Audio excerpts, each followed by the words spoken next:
Let me wipe them bitch ass tears away. Real shit though, y'all.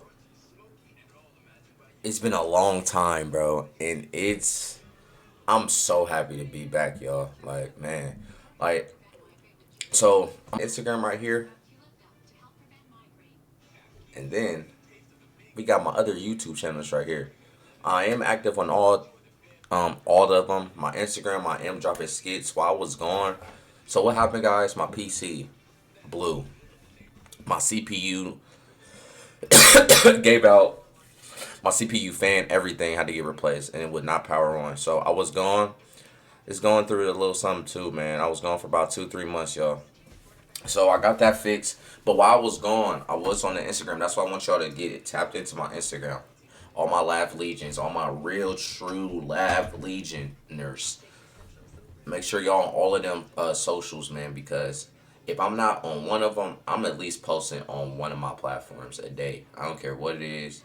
I don't know if it's a short. I don't care. I'm trying to do something on something, you know. So while I was going, I was doing skits, a lot of skits on my Instagram, and then I started the making of RenZoneTV. RenZoneTV is my football channel, one of the ones I popped up.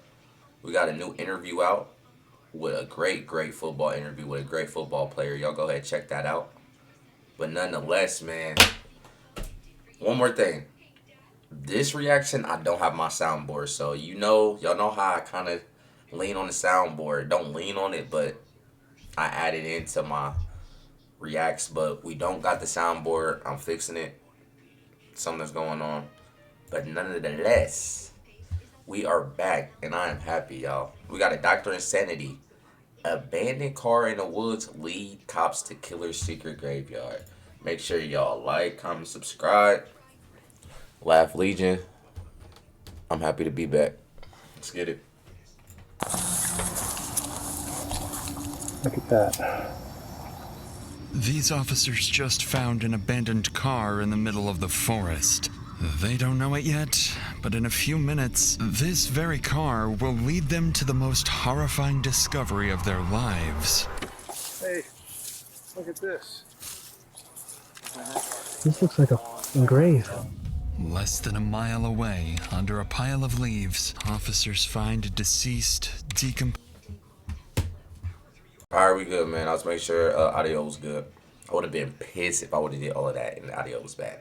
But back to it. decomposing body of a missing mother. But in the days that follow this gruesome discovery, what starts as a search for one woman's killer quickly unravels into a decades-long trail of domestic crimes, dozens of victims, and a sadistic serial offender who's been slipping through the cracks for the past 20 years. She supposedly went out with somebody last night. He was gonna put my mom and my nanny 6 feet under. I pushed her down. I choked her out. You got us a psycho. Doesn't make it possible, so don't ruin my video. We got us a good one, y'all. Look like we got us a serial something. Whatever he does a lot of it.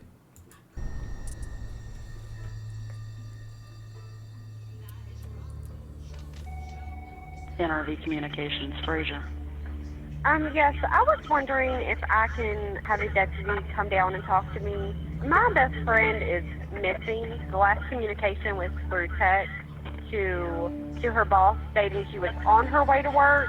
She never arrived. And then there's been some crazy text. Approximately 25 minutes after receiving this missing person's 911 call, a Montgomery County Sheriff's deputy is dispatched to speak with the caller regarding the disappearance of her friend, Crystal Hannah. Unknowingly, this officer is on the verge of uncovering a case that will unfold into one of the darkest investigations the town of Elliston has ever seen.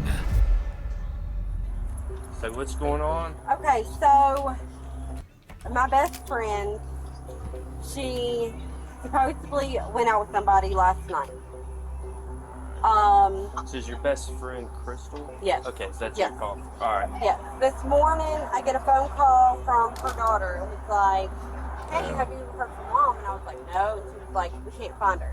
She texted somebody at work and said that she was on her way to work. This morning. This morning. Okay. and then she never arrived. Alright. The van's missing. No one can find the van, her mom's van that she was driving. Alright, so do you know, like, where she normally So I'm guessing they found the van. They got a picture of that bitch. stays? Yeah, she's been staying down here, Callaway and Break, like that house. What worries me is she had an abusive ex. Right. The statements provided by Crystal's friend are troubling, to say the least, but it's the combination of details. It's so sad, bro, with these women cases, bro.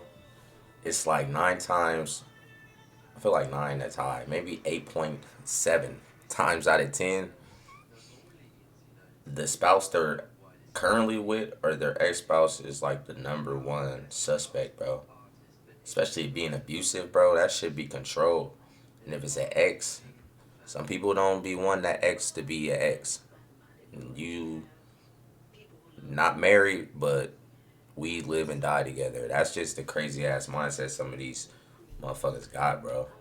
Details that really stands out. A missing vehicle, an abusive ex, and a mysterious man, Crystal. It's no pussy that good. I'm sorry for pausing again, bro. Y'all want the real video, y'all saw it. I don't give a shit if that's a super soaker water fondue lait. Don't ask me what fondue lait means. I don't know. I just feel like I need to say it. It's nothing that good to be that crazy, bro. I honestly think it's just something within them. It's like the put good coochie made it, maybe. They was just crazy, bro. So, like, that shit activated. There's no good coochie in the world, bro, to not want to let a girl leave, bro. If she want to leave, there's many fishes in the sea, my boy. Like, chill, man. But went on a date with. That's if we think it's an ex. But, like I said, it's 9 times out of 10 it is. Just the night before. Taken together, it paints a situation that could lead in almost any direction. With that in mind, officers quickly get to work. One heads to Crystal's home to conduct a welfare check, while another calls her daughter, Chelsea, to gather more details about the man her mother was supposedly meeting the previous night. Like, I just want her to be home and everything be okay. Yeah, no, I'm sure she's fine. I'm sure she's fine. So, what time about last night was that last text? Okay, so about last night, she told me at 8:03, she said, "Love you, beautiful," and I said, "Love you, Mom." She said, "I'm probably going out," and then she told me where she would leave the key, and I said, "With who?" And she said, "A guy named Matt, don't say anything," because she didn't want me to, let her ex know, because her ex is like, it's crazy, and she said, "I may not have service, he lives on 12 o'clock knob." 12 o'clock knob? Yes. That's an address? 12 o'clock knob? What the hell is it? Where are they at? Was there a specific address at 12 o'clock knob? What the Okay, no, she actually said he lives on 12 o'clock knob. So what does that mean? What's his first? I thought everything was like roads, drives, and avenues. What the hell is a 12 o'clock knob mean? I know this is a serious video. 12 o'clock knob sounds like a sexual act. She gave me that 12 o'clock knob, bro. Like, what the fuck? What?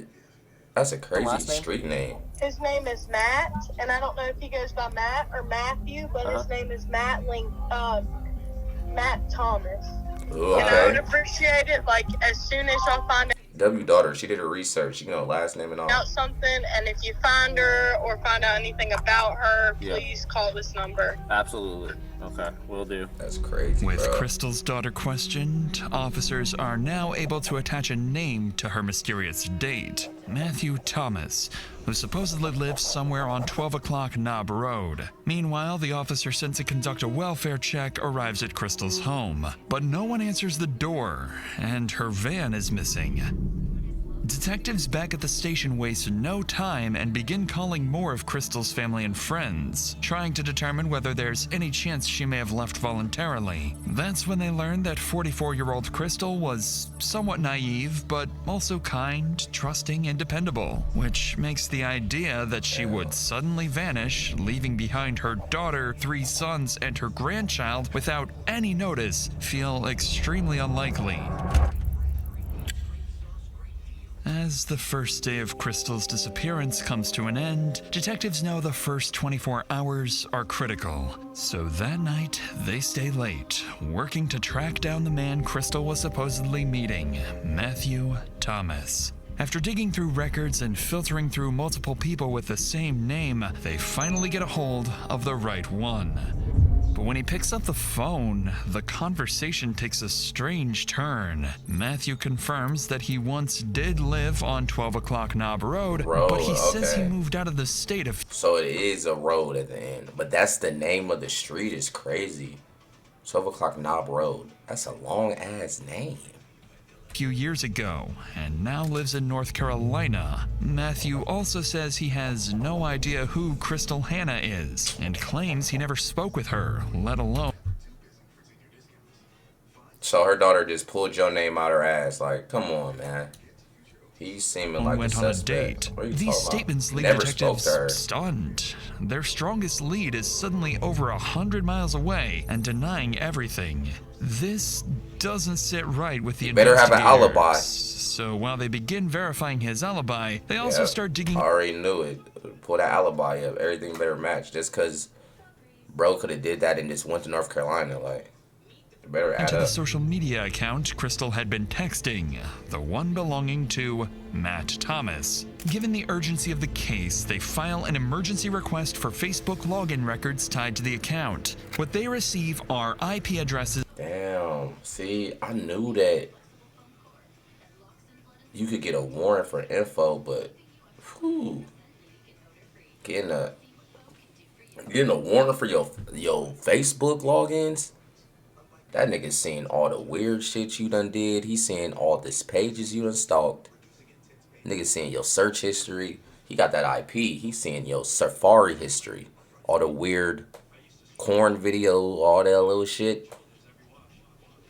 One movement, one snap. The police can get all of that shit. Is linked to every recorded login on the account, and none of these logins came back anywhere in the state of North Carolina. Instead, they all originate from the same small Virginia... His dumb ass. Look at him. He thought he could just move and nobody was gonna dig into it. Town of Elliston. With this discovery, detectives are left facing an interesting possibility. The man Crystal thought she was talking to may have never been Matthew Thomas at all. It may have been someone impersonating him. With that theory in mind... Let me shut up. Matthew Thomas himself might be innocent. He just got his identity took. Like, damn. You can get your bank. Like, it's one thing somebody take your identity to what? Get a house, get a car, get a little scam or something. Nigga use your name for a murder case. You don't want your identity took for anything. Don't get me wrong. But this is like the worst type of thing to get your shit took for. Officers request Crystal's phone location data, and when it comes back, it starts to confirm exactly what they feared. Because the final ping from Crystal's phone comes in at 9:50 a.m. on a stretch of road called Peddler Road, just 3 miles away from the home of Crystal's ex-boyfriend, James Hunter Stollard. Weird. What makes this discovery even more unsettling is that impersonation like this doesn't just happen in murder cases. It can happen to anyone, because in today's world, your personal data, your name, he probably was location, stalking her, contact y'all. info, it's all out there, scattered across the internet, quietly collected and sold by data brokers. Everybody, all my youngins, all the people grown, people my age, people older than me, y'all see what they said, bro. Anything that you do on the internet is possible to see, and they can chain it to find anything out about you, bro. That internet, what they say, it leaves like a trail, is not lying, bro. No matter you deleted it off your physical phone, it's still a file attached to that somebody can get access to, and that shit is creepy, bro.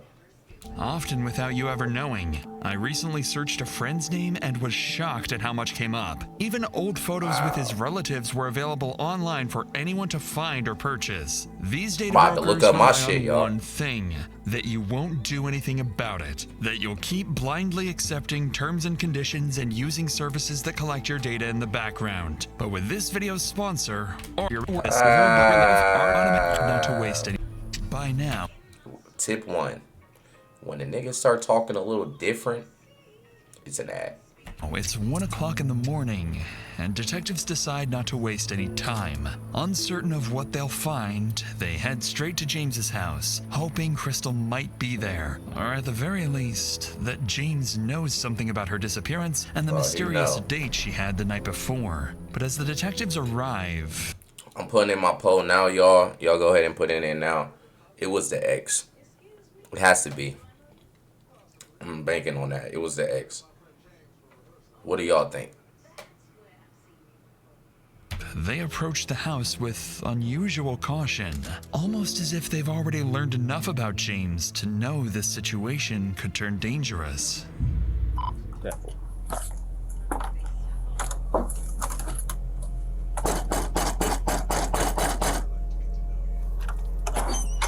Hey. Hi. James? Yes, sir. Hey, it's Deputy Kuzma with Montgomery County Sheriff's Office. How you doing tonight? How you doing, Good. James? I'm Investigator Marshall. I'm coming out with him. I understand you had some patrol guys talk to you earlier today. Yes, sir. Is that about Crystal? Yes, sir. So we're taking this thing pretty serious, you know, because it's not common for her to go off and be gone for any extended period of time when you guys were together, was it? What do you mean? Like, would she go off the Fuck, grid what do you and turn her mean? phone off? And That was a simple question. Nigga nervous. Oh, yeah. she would do that? Okay. All right. Well, Talk about all the I time. understand. Oh, she wouldn't. When's the last time you saw her? It's been 2 days. 2 days. Yeah. So Friday? What's today? Yeah, it gets screwy, and plus it's getting. Yeah. Well, we're at 1 o'clock now, unfortunately. I know you're doing the job. Yeah. So you thinking Friday or maybe before then? Friday. So does that sound right? Did she drive up She here? brought me some groceries with mom and her dad. They met me at the end of the driveway. When she went to kiss me, she went to kiss me. Okay. So I don't think she's talking to somebody else. I don't know. Did she ever give you any inclination where she might go or anything? Okay. All right. Well, I want to show you this real quick because I'm up front with everyone, okay, when I'm doing this stuff, just because I want to figure out stuff and move on so we don't waste anybody's time to figure it all out. So this yellow dot to your house, right here. This is a cell phone tower on Peddler, okay? So I did an emergency ping on her cell phone, which is now, turned off, and she was here. It was 3 points. So I got this box here, and what it says is it was west 3.1 miles from here. So I put this box so it's easy to see, and exactly 3.1 miles to your house here. She was here this morning.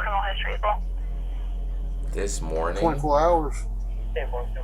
This morning at 9 o'clock. So not 24 hours.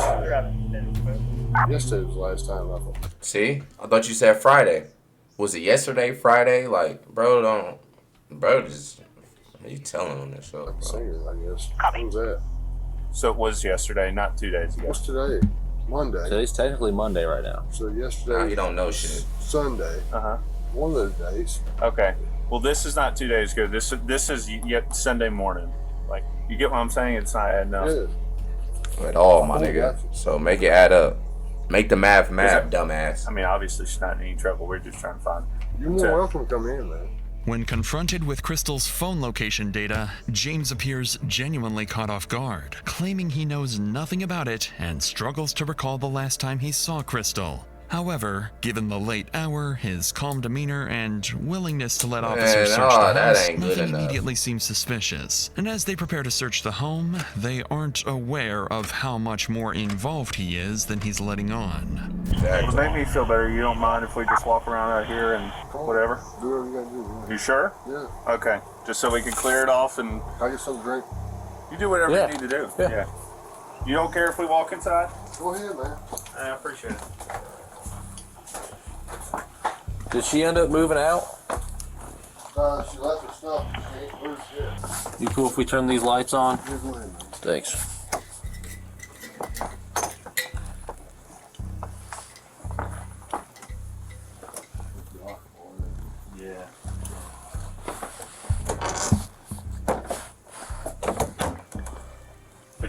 she had some mental health stuff. Has she ever mentioned wanting to hurt herself for any reason or anything like that? Not that I know of. She Called. Always hurt myself all the time. has she slept here in the last week? A couple days before she brought groceries, she came here for that reason. And she came a couple days ago for groceries, and then yesterday. What was yesterday's reason? I don't know. You don't know. Like you didn't see her. No, But she was here. Took off. That's all I know. I never seen her. Okay. I appreciate you being so cooperative with us, and letting us mark this place off and things like that. And all right, thank you. Thanks, man. We'll see you next time. We ain't buying that, chat. We ain't buying that. Not a bit. Thanks, you too. There's something off about him, bro. Doesn't reveal anything important, and James's questioning provides no immediate cause for concern. Not yet. As the first day of Crystal's disappearance comes to an end, detectives leave empty-handed, heading into another night with no idea of where Crystal is. And while they don't know it yet, they're only a mile from uncovering the truth. Wow. It gotta be him, bro. Wow, bro. It's 5 a.m., and Officer Richard just arrived to investigate a call about an abandoned car found in the middle of the forest. At first glance, it doesn't seem unusual. Vehicles are often dumped in remote areas after being stolen or used in other crimes. But this time will be different, because they're about to find Crystal's exactly where Crystal had been all this time. Wow. So That's her van, bro. I just ran the number plate, and it comes back to the missing woman from yesterday, See? Crystal Hannah. Let's not touch anything for now. We should call for backup. Upon running the license plates of the car, officers realize this isn't just a simple case of an abandoned vehicle, because this very car belongs to no one else but to Crystal Hannah. Detectives and backup units are called in to secure the area and search for any sign of Crystal. They split into groups, looking for any indication of where she might have gone. That's when two officers notice blood stains on the leaves not far from the car, and just beside them, drag marks in the ground. Wow. Without hesitation, they follow them. Damn, Crystal. Look at this. Looks like a grave. Body. What the hell? 1050R. I think we found the missing woman. Wow, bro. Grave. Just 100 yards from Crystal's car, officers stumble upon something deeply unsettling. A small steep made with leaves, with a rock and a couple of flowers set on top of it. A forensic team is called in immediately, and as they begin uncovering the leaves, they're prepared for the worst.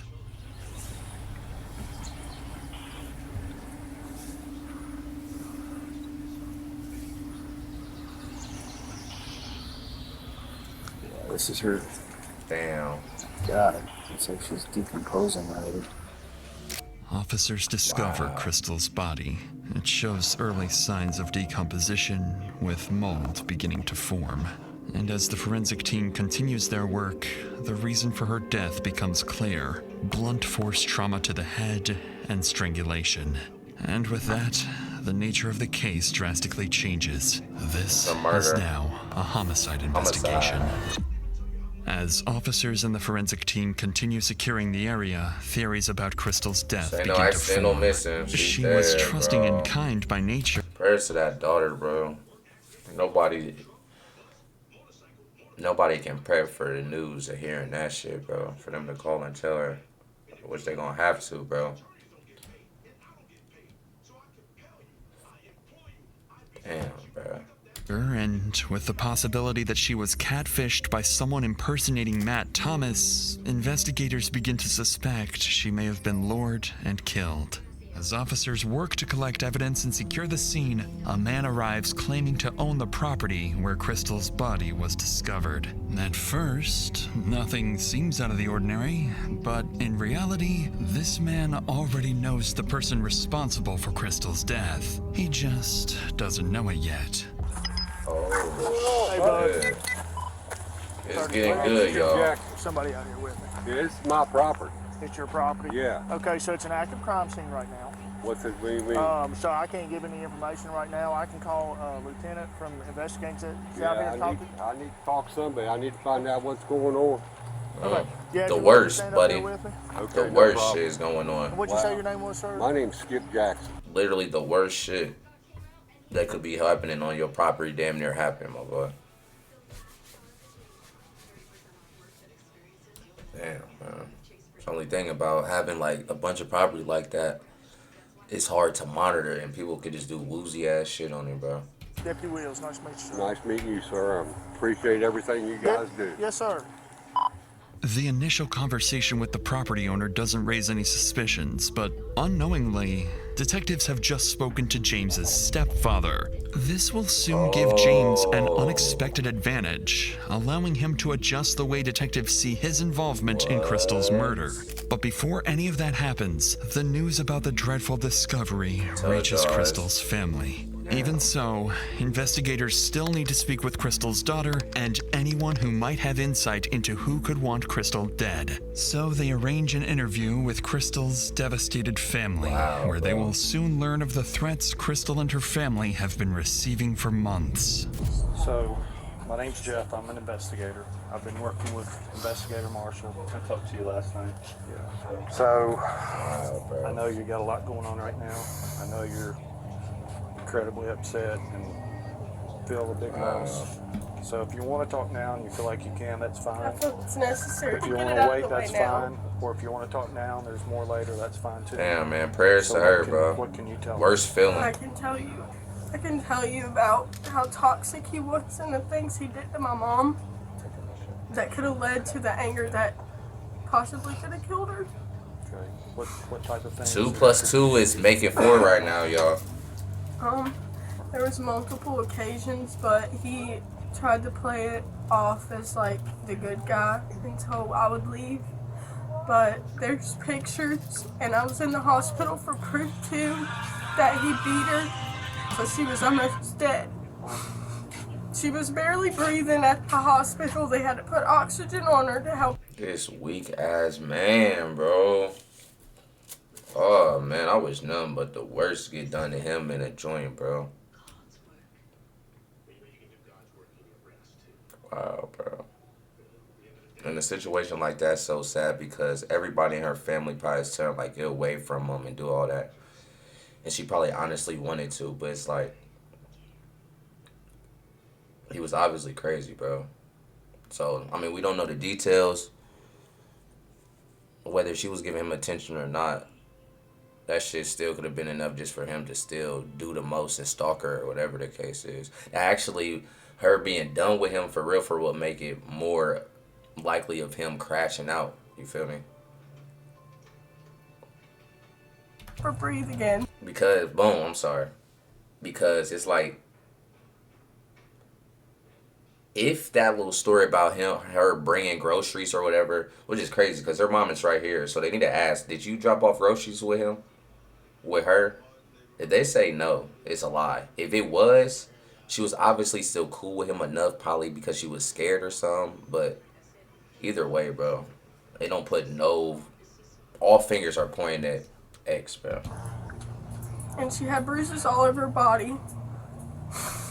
And the last time I seen her, Hunter left a bald spot because he ripped her hair out. Wow. He's chipped her teeth. He's physically put his hands on her and hit her face into the concrete. What the fuck? He's put his hands on me, trying to drag me out of the house. He's tried to destroy everything we have. Wow, bro. He Throw told him my away. mom that he wishes she was dead multiple times in front of me. And then sounded very evil with it. Almost like a laugh, thinking it was funny that he was gonna kill her. He's even threatened us. He said we was all gonna pay. He said that, What? yeah, he did say we were all gonna pay and that he was gonna put my mom and my nanny 6 feet under. Talking about me. Wow. Yeah. Was that text My messages? mom and my grandmother. I erased my text messages. But it was from text messages? Clearly devastated, Crystal's daughter barely holds herself together. But Despite everything, she and other relatives provide new, strong leads pointing serious allegations towards James that detectives simply cannot ignore. And although Matthew's alibi has not yet been confirmed, the statements they just heard officially turned James into their prime suspect. Well, Matthew has As the day goes on, officers prepare and gather evidence for James's arrest planned for the next day. But then around 5 a.m., they receive a strange call from James himself. Deputy Kuzma. Yeah, hey, what's going on, Howard? We talk? Yeah. In person? In person? Yeah. Yeah. Let me, are you at the house still? Following James's request, investigators rush to his house, already suspecting the reason behind it. With Crystal's body now discovered, James knows he's likely becoming one of the main... Or a sick twist is, even though they said the old man didn't know he knew him, did he know they coming in and he want to admit to it? Did stepdad tell him? Because that sound real likely. All of a sudden, right before the day they were going to gather him, he calls in the middle of the night. The same day, they found the body on stepdad's property. If stepdad knows the girl's name, Crystal Hannah, right there, it's a chance that he might know that, oh, Crystal, that's my stepson's ex. So he might already alerted him for real. I think that old man might have told him, bro. Suspects. So when he hears from his stepfather that the body has been found... Oh, yeah, see? Well, I swear to God, I don't watch this shit. I swear to God, I don't watch this. I knew it had to be that. What's the odds of him, his stepdad had to tell him, bro? And now you want to tell him. Like, you caught, bro. Now, whether or not the stepdad knew about it is where it gets, you feel me? He's an accomplice, low-key, you feel me? And he decides to solve the case in the most unexpected way. Oh, this shit getting good, y'all. Hey. What's going on? What's up? Huh? Yeah. What's going on, man? Tell me what's going on. Well... Okay. See? Uh-huh. Y'all not together. Yeah, I get you. What the fuck? And yeah, on the phone. Uh-huh. I started getting back, and I fucked up. We got an argument on the phone. How did y'all start finding each other? He not making sense. Y'all got an argument. We got an argument. Over her phone. Oh, over. Okay. My bad. I thought he was saying over the phone.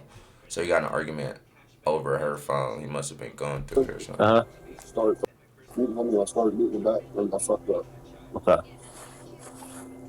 It's true. Okay. What'd you do? Killed her, bro. Yeah? Like, he don't even want to say the fine. words. Just be honest with me. Talking 5 dude. Uh-huh. Okay. I put a ring on the finger in January. Mm-hmm. I don't know. Okay. I couldn't get to her since Yep. I could. Where's she at now? She's dead now. Out of nowhere, James confesses to killing Crystal. Whatever detective... Her dad, that stepdad told him. My theory is stepdad told him, like, look, the question, like I said, is whether he knew when it actually happened. But he definitely knew. Once he found out Crystal was dead, his stepdad definitely knew. I think his stepdad, dad-in-law, whatever the case is, his stepdad definitely told him, bro. He had to just keep it clean, bro. I think if he... I don't give this nigga that much integrity that he just felt like to admit to it. He's a dirty motherfucker, bro. I feel like he knew he was going to get caught. Now he want to admit. That's what I honestly Detectives were expecting to hear. It probably wasn't an outright confession, especially after he had successfully deceived them the day before. See, exactly. It's not a confession. It's more I'm running out of options. I might as well. Investigators, it appears as if James's guilt and remorse have finally caught up to him, pushing him to confess to the murder. However, this will soon turn out to be a part of his new strategy, one meant to minimize the weight of his crime and gain empathy with a single goal: shifting blame and reducing his charges to the minimum, something investigators will soon discover he has managed to accomplish many times before.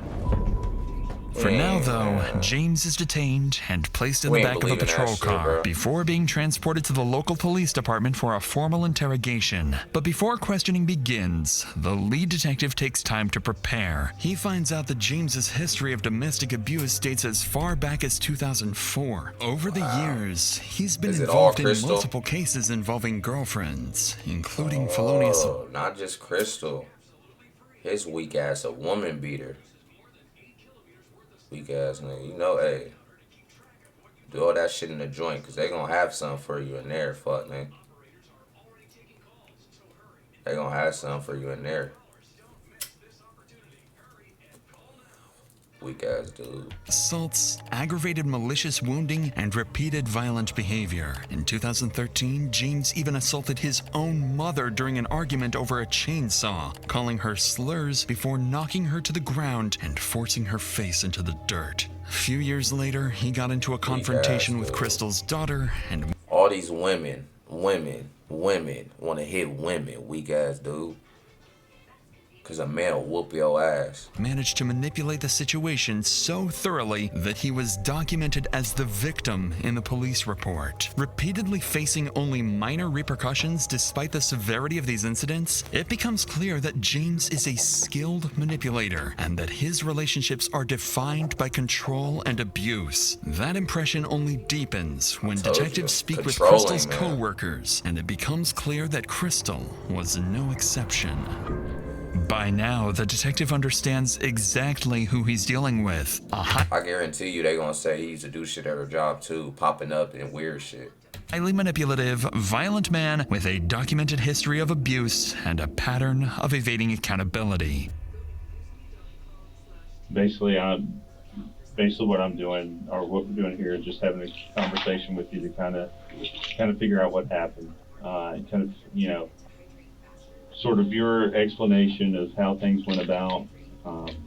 She came and she made love me and loved on me and stuff, and then when I got her phone, she started acting belligerent. Okay. Now, is this Saturday morning, or is this some other time, or? Yeah. Okay. And she started acting belligerent. Oh, she attacked you. Got on her fucking and she got violent and shit. Why are you on her phone? It's not your phone. There's no way he's trying to act like he self-defended himself. I'm gonna get mad as hell, bro. I got violent with her too, and it hurt me. I ended up hurting her. Okay, walk out, because he knows bullshit. Bullshit. She didn't have any proof. She wouldn't tell me. Nobody tell me. Man, don't get that nigga no tissue, man. I hope that's not what he grabbed. 10 years of finding out that weak ass. They're messing around. His ass pushing them tears out with all his strength. We're not going for it. Her finger in January, and she left for 2 months, and come back, and then left, and come back and left, and come back and left, and she left her shit there. Like, her stuff's been in my house the whole time she's been gone. I've had nothing but her in my house. You know, I didn't even want to go in my house. Yeah. You know, I'll be still staying. I probably lost 50 pounds. I don't care. The whole time she's just been around. We don't care. It's the worst hurt I've ever had in my life, man. And she doesn't have one.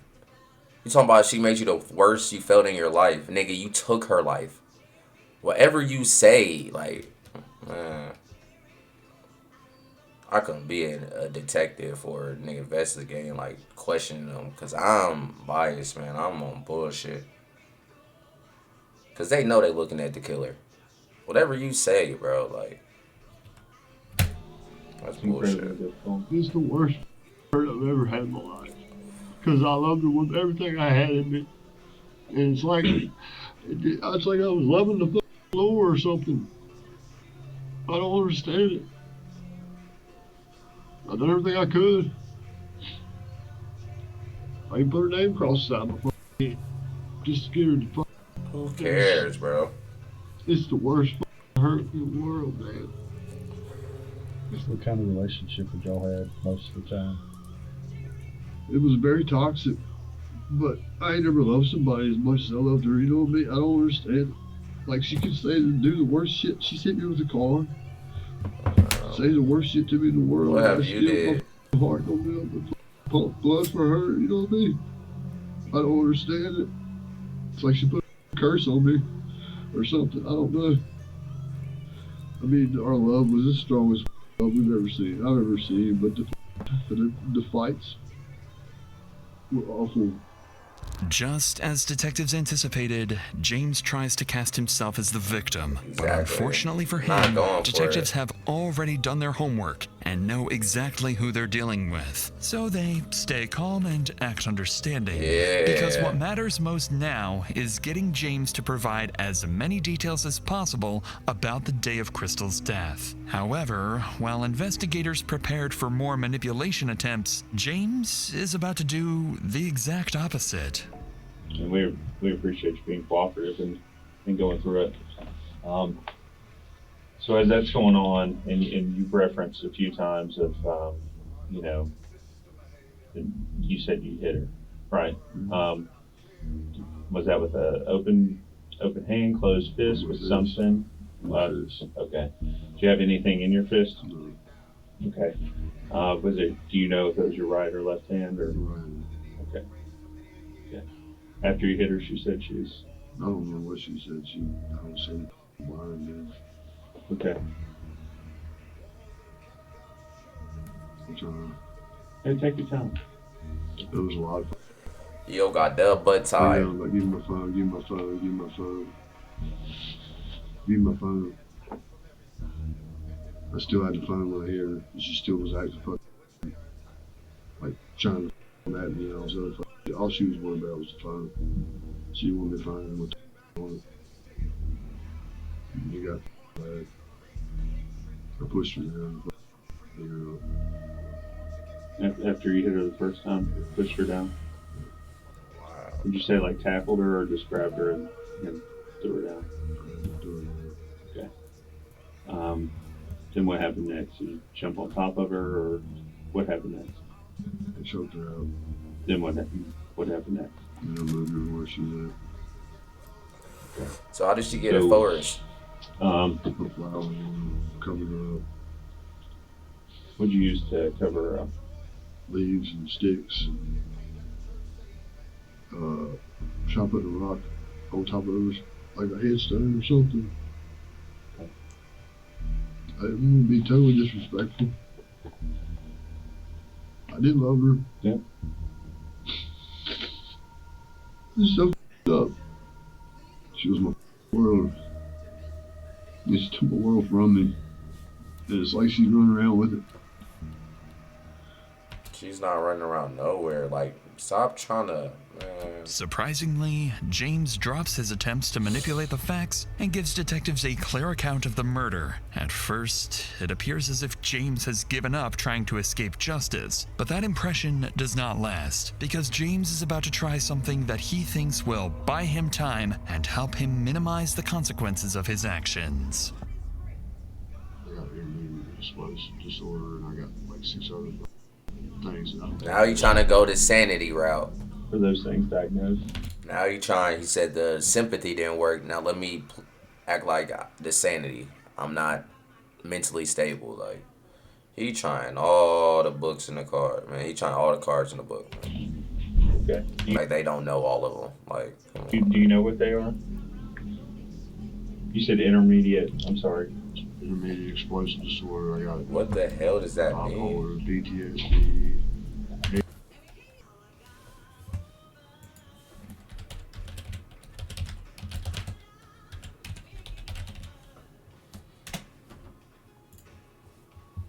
Intermediate explosive disorder is a mental condition characterized by recurrent sudden episodes of impulsive, aggressive, or violent behavior that are grossly out of proportion of the situation.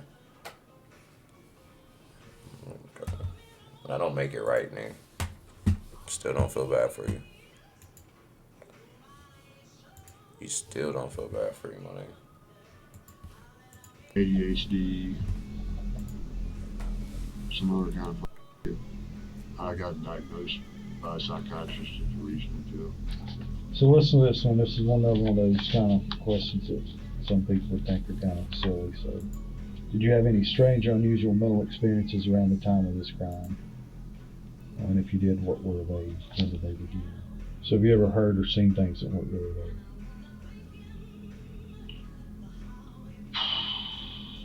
I've heard many things, but I don't ever see shit. I hear shit all the time. Now, was it while you're taking drugs, or? It's an all-time thing. How do I speak to a doctor? When you go to jail, they got one. Like a psychologist or something like. I need to speak with him and tell him, everything. To see if he can dissolve this shit and figure out how to fucking. Doing all right? All right. We rock and roll? Yep. All right, bro. You want to play around for me? With James raising concerns about his mental state and requesting a psychiatrist, the interrogation comes to an end. He's placed in jail while awaiting a court-ordered mental evaluation, gaining time to prepare his act before any future questioning takes place. Meanwhile, the investigators still have some work to do. They work on confirming Matthew Thomas's alibi, and when they do so, he's officially ruled out as a suspect, eliminating any uncertainties about his involvement. Then, just days later, James is evaluated and questioned by a court-appointed forensic psychiatrist. However, his performance doesn't last long. The evaluator finds no signs that James is mentally unfit to stand trial, concluding that he understands the charges against him and was fully aware of his actions during Crystal's murder. With that, James's final... And there we have it. You fucking liar. We saw through it the whole time, nigga. Take these charges and get beat up every day in jail. Strategy fails, and the case continues to progress. Investigators try to determine whether James was the one impersonating Matt Thomas, but based on the available reports, it remains unclear. James, meanwhile, sticks to his claim that Crystal willingly came to his house at 1 a.m. and that no force was involved. The investigation concludes that Crystal was murdered around 9 a.m. on June 5th. After spending the night at James's house, she was getting ready for work when James took her phone and discovered messages with another man she had been talking to. From there, he lost his temper. The argument quickly escalated into a physical confrontation, during which James repeatedly struck Crystal and ultimately choked her after knocking her unconscious. Then, almost a year later, on August 18th, 2023, despite James's continued efforts to delay proceedings and deflect responsibility, he is convicted of second-degree murder and sentenced to life in prison. And there we got it, man. Hey, I'm happy to be back, y'all. W video. Make sure y'all like, comment, subscribe. No round of applause because we don't got no soundboard. But I'm back. Peace. Whoa. Hold on real quick. I just want to let y'all know I do have more than this main channel, man. Make sure y'all look at my gaming channel. And we got a sport channel for all sports, specifically football content.